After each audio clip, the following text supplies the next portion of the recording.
Thursday, March 9th, 2023, 10 a.m. Pacific Time. Silicon Valley Bank, the 16th largest bank in the United States, announced they needed to raise $2,025 billion in emergency capital. By 3:00 p.m. that same day, the stock price had collapsed 60%. Venture capitalists were telling their portfolio companies to pull their money immediately. A bank run had started. Beat Friday, March 10th. $42 billion in withdrawal requests. The bank couldn't meet them. California regulators shut it down 36 hours. That's how long it took for a $200 billion bank, the financial backbone of the entire startup ecosystem, to completely collapse. The second largest bank failure in U.S. history, faster than Lehman Brothers, faster than Washington Mutual, faster than anyone thought possible in the modern banking system. And here's the thing that should terrify you. This wasn't a surprise. Every risk that killed Silicon Valley Bank was visible and documented and ignored for years. They had one fatal vulnerability. Everyone they served looked exactly the same. Same industry, same funding source, same risk profile, same timeline, same everything. When that industry turned, they all turned together, and the bank had no cushion. I'm Tony, and this is the Breakdown Economy, where we examine failures to reveal patterns you need to see coming. Today, how Silicon Valley Bank's concentration risk created the fastest bank run in modern history, and why every business needs to audit their customer, vendor, and capital concentration right now. To understand how spectacular this failure was, you need to understand what Silicon Valley Bank was before March 2023. Silicon Valley Bank wasn't some sketchy regional lender. They were the bank for tech startups and venture capital, founded in 1983 in Santa Clara, California, literally Silicon Valley. Their entire business model was built around one insight. Traditional banks didn't understand startups. They wanted collateral, revenue history, and profitable operations. But startups have none of that. They have venture capital funding, high burn rate, unproven growth projections, and eventual promise of massive success. SVB said, "We get it. We'll bank the future, not the past." And it worked, brilliantly.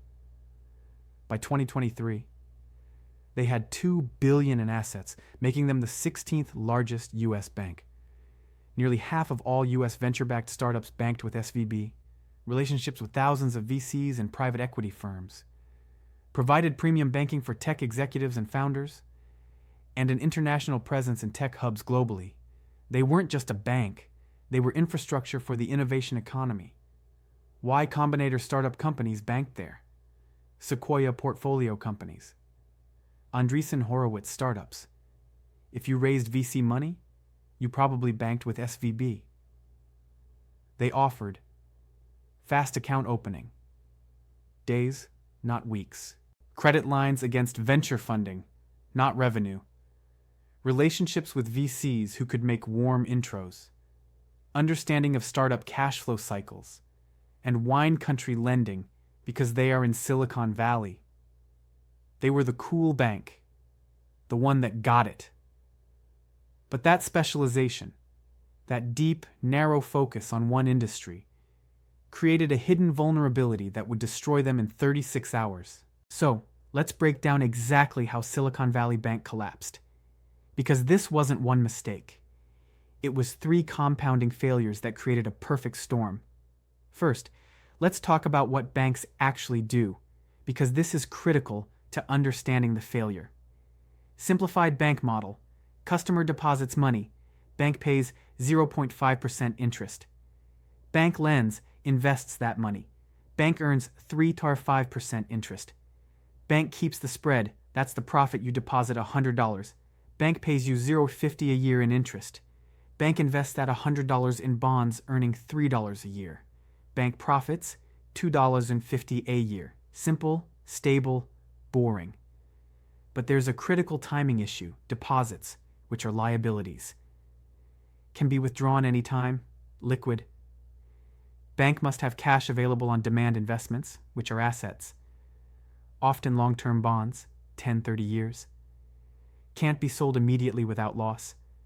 Banks manage this mismatch through 1. Fractional reserves, keep some cash on hand. 2. Diversified deposits, not everyone withdraws at once. 3. Diversified assets, mix of short and long-term investments. This works until it doesn't. 2020, 2021. The SVB asset accumulation. During the pandemic and tech boom, VC funding exploded, $330 billion in 2021 alone. Startups raised massive rounds. All that money flowed into SVB deposits. In 2019, $62 billion. In 2021, $189 billion. Growth 300% in 2 years. Massive problem. What do you do with $127 billion in new deposits? SVB couldn't lend it all to startups. There weren't enough qualified borrowers. So they invested it in long-term bonds and mortgage-backed securities. At their peak, they had over $120 billion in long-term securities. Average duration, 6+ years, and locked in at low interest rates. 2020-2021 rates were historically low. Here's where the trap closed. They bought long-term bonds paying 1.5% interest when rates were near zero. Then, in 2022, the Federal Reserve started raising interest rates aggressively to fight inflation. Interest rates went from 0.25% to 4.5% in 1 year. Now here's the problem with bonds. When interest rates rise, existing bond prices fall. Why? Because who wants a bond paying 1.5% when new bonds pay 4.5%? SVB's bond portfolio, locked in at low rates, lost billions in market value. Face value of bonds, $120 billion market value at higher rates. $96 billion unrealized loss, $24 billion.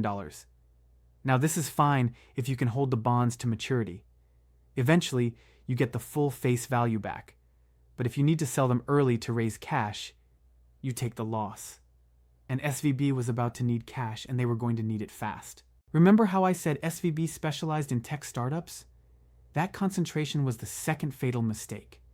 A traditional bank customer base consists of individuals, 40%, small businesses, 30%, corporations, 20%, other, 10%, diversified across industries. The SVB customer base was tech startups, 56%, venture capital, 14%, private equity, 9%, life sciences, healthcare, 8%, other, 13%, basically concentrated in one ecosystem. This means when the tech industry was booming, everyone deposited money at the same time. When the tech industry contracted, everyone withdrew money at the same time. 2022, the tech downturn. Public tech stocks crashed, NASDAQ down 30%. VC funding dried up, down 30% year over year. Startups started burning through cash. No new funding rounds to replenish accounts. Q4 2022, SVB deposits declined by $8 billion, and in Q1 2023, another $8 billion was withdrawn. Startups were withdrawing to pay salaries, rent, operations, normal stuff.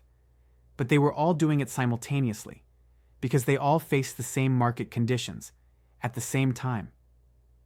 Traditional banks don't face this. When the auto industry struggles, tech might boom. When retail contracts, healthcare might expand. Diversification protects you. SVB had no diversification. When tech struggled, 100% of their customer base struggled. Okay, so SVB had two problems. 1. Unrealized losses on bonds. 2. Customers withdrawing deposits. But lots of banks faced this in 2022, 2023. Most survived. What killed SVB was how they handled it. Wednesday, March 8, 2023. SVB announces selling $21 billion in securities, taking the loss, raising $2.25 billion in emergency capital. Losses equaled $1.8 billion realized. They told the market they had a crisis before they had a solution. Wednesday, 3:00 p.m., SVB announces capital raised. Wednesday, 3:30 p.m., stock price drops 20%. Wednesday evening, investor call where CFO says we need to raise capital urgently. Wednesday night, venture capitalists start group chats. Thursday morning, VCs tell portfolio companies Pull your money from SVB today. This is where concentration risk became catastrophic. In traditional banking, customers don't talk to each other. Bank runs spread slowly through news and rumors. But SVB's customers? All in the same WhatsApp groups, all backed by the same VCs, all reading the same Twitter feeds, all getting the same advice simultaneously. Thursday, March 9th, Peter Thiel's Founders Fund tells portfolio companies to withdraw. Other VCs follow within hours. Withdrawal requests. Thursday, $42 billion SVB's available cash, $25 billion. They couldn't meet the withdrawals. Friday, March 10th, 2023, 11 a.m. Pacific. California Department of Financial Protection and Innovation seizes Silicon Valley Bank. FDIC takes control. The bank is closed. 36 hours from crisis announcement to complete collapse. The fastest bank run in modern history. And it happened because all the customers knew each other. All the customers got the same information at the same time. All the customers made the same decisions simultaneously. Concentration risk doesn't just mean you're exposed to one customer type. It means they coordinate against you without even trying. Alright, so Silicon Valley Bank failed. The government stepped in. Depositors were made whole. The system survived. But why does this matter beyond banking?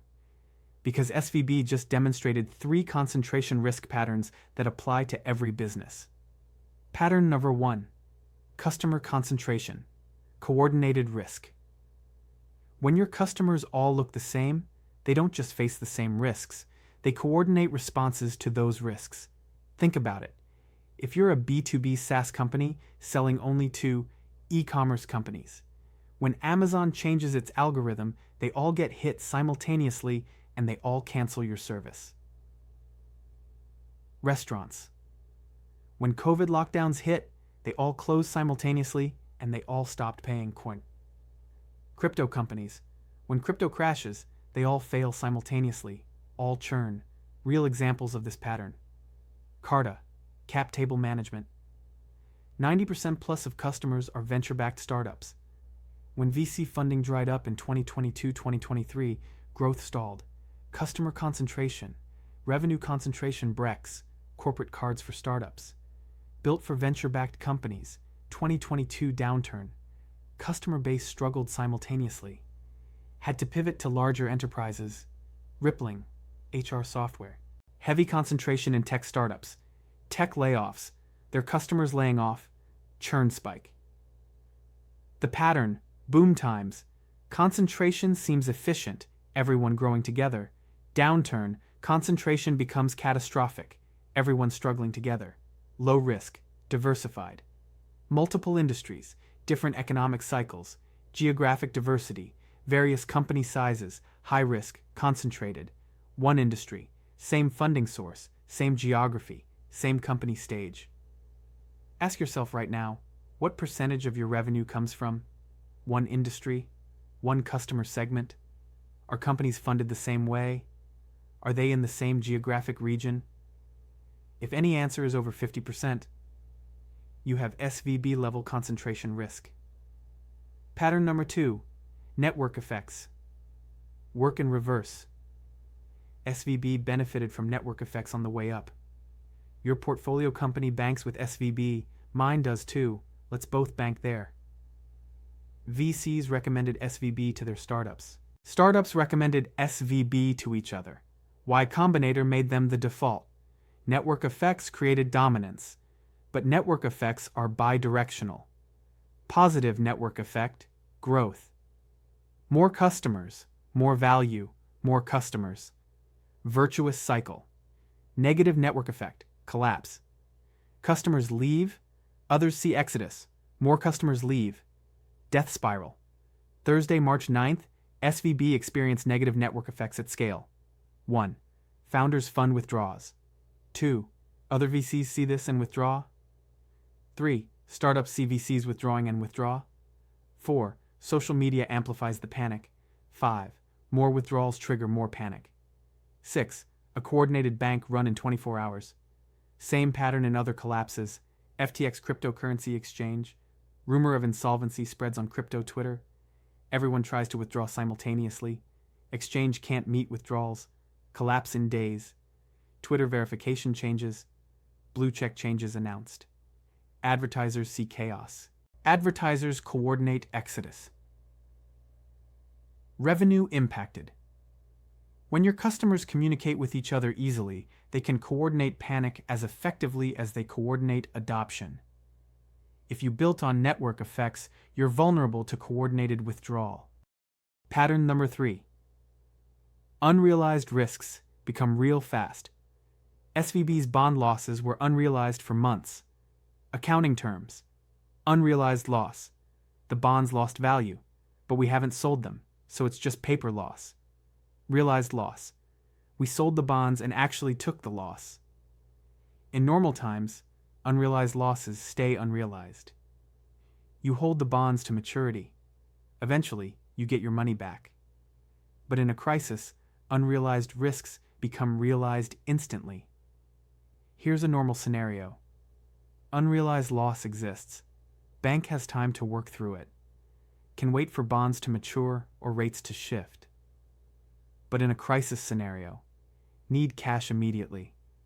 Must sell bonds at loss. Unrealized, realized. Loss consumes capital. Can't meet obligations. This pattern applies everywhere. In business, our top customer is 60% of revenue, but they're stable. Unrealized risk, they cancel. Revenue collapses. Realized crisis. Our platform vendor could raise prices, but they won't. Unrealized risk. They raise prices 300%, Unity style. Realized crisis. We have technical debt, but it's manageable. Unrealized risk. Need to scale fast. Tech debt prevents it. Realized crisis. Our infrastructure is concentrated in one cloud provider. Unrealized risk. Provider outage or price increase. Realized crisis. The thing about unrealized risks, they stay unrealized until you need them to stay unrealized. Then they become very, very real. Very, very fast. All right, so what do you actually do with this information? Because SVB's collapse wasn't just a banking story, it was a concentration risk masterclass. And concentration risk is everywhere if you're running a business. First, audit your concentration risk across 4 dimensions. 1. Customer concentration. What percent of revenue is from the top customer? Above 20% are high risk. What is the percent of the top 10 customers? Above 50% are critical risk. Are customers in the same industry? Same funding source? If your biggest customer left tomorrow, would you survive? Red flags. Our top 3 customers are 70% of revenue, but they're stable. All our customers are in crypto, real estate, one sector. We sell exclusively to VC-backed startups. 2. Vendor concentration. Critical infrastructure on one cloud provider, single payment processor, authentication service, one bank for all business accounts.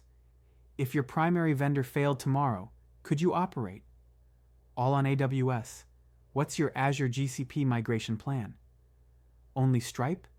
Is Adyen integrated as a backup? One bank relationship? SVB customers learned this lesson hard. 3. Capital funding concentration. One investor providing the majority of funding? All revenue from one source, ads, subscriptions, enterprise, all cash in one bank? SVB depositors had everything there. Dependent on one credit facility? SVB's customers had a double concentration. All banked at SVB, capital concentration, all funded by VCs who all gave the same advice: coordination risk, diversify both where your money is and where it comes from. 4.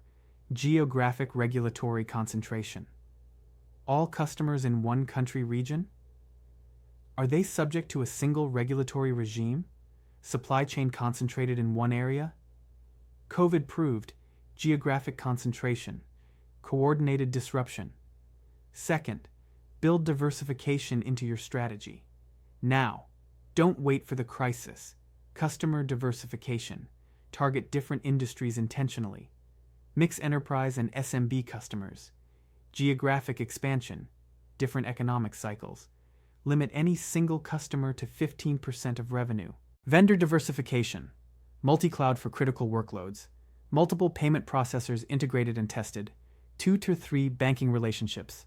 One primary, others secondary. Abstraction layers for easy switching. Capital diversification. Multiple revenue streams, multiple investors or financing sources. Cash spread across banks and keep under FDIC insurance limits. Credit facilities with different lenders. I'm not saying diversify everything. That's inefficient and expensive. I'm saying identify your single points of failure and build redundancy there. For anyone selecting vendors or partners, add these questions to your evaluation. Financial health questions. Who are your top 10 customers? If concentrated, they're risky. What % of revenue from your largest customer? How diversified is your customer base? What's your exposure to a specific industry or sector? If they won't answer, that's your answer. Concentration signals. We specialize exclusively in X industry. Concentration risk.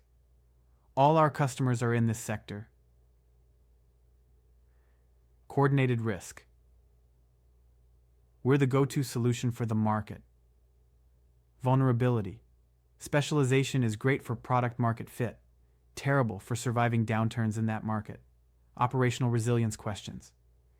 If your top customer churned tomorrow, would you survive? How diversified are your vendors? Multiple data centers? Multiple cloud providers? What's your concentration of risk? Because if they're concentrated and fail, you go down with them. The specific lesson for SVB depositors. This wasn't just SVB's failure. This was a customer behavior pattern. The VCs who told portfolio companies to pull money, they triggered the bank run that destroyed the bank, self-fulfilling prophecy. The lesson. In networked, coordinated customer bases, panic spreads at digital speed. Rumor, tweet, group chat, bank run 36 hours. If you still have all your cash at one bank, spread it. FDIC insurance covers $250K per account. If you have more than that anywhere, you're taking an uninsured risk. Open accounts at 2 to 3 banks. Keep some at each. Boring, inefficient, annoying. But when the next SVB happens, and it will, you won't be making panicked wire transfers at 2 a.m. Let's talk about what happened after SVB collapsed.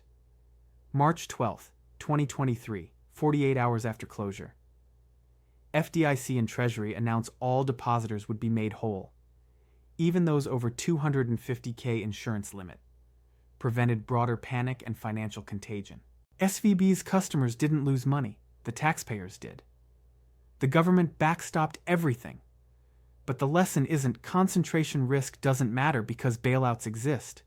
The lesson is, for 48 hours, those companies couldn't access their money, couldn't make payroll, couldn't pay vendors, couldn't operate. Some nearly shut down, some made emergency layoffs, some scrambled for bridge financing.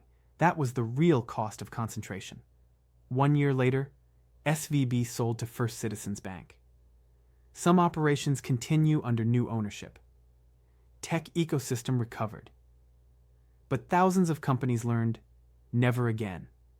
Startups now maintain 2 to 3 banking relationships. VCs now advise portfolio companies on diversification. The lesson on concentration was learned.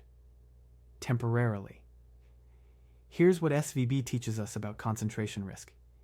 It's invisible in good times. Everyone you serve is growing. All at once. Wonderful.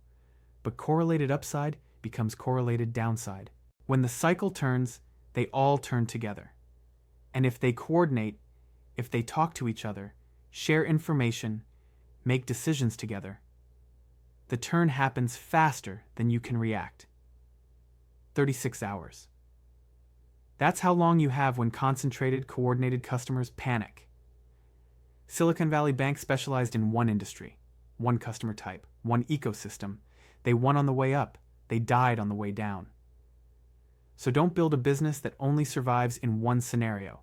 This is the breakdown economy. I'm Tony. Next week, FTX's $32 billion collapse. How one cryptocurrency exchange proved that fraud, regulatory arbitrage, and customer fund misappropriation still work until they spectacularly don't.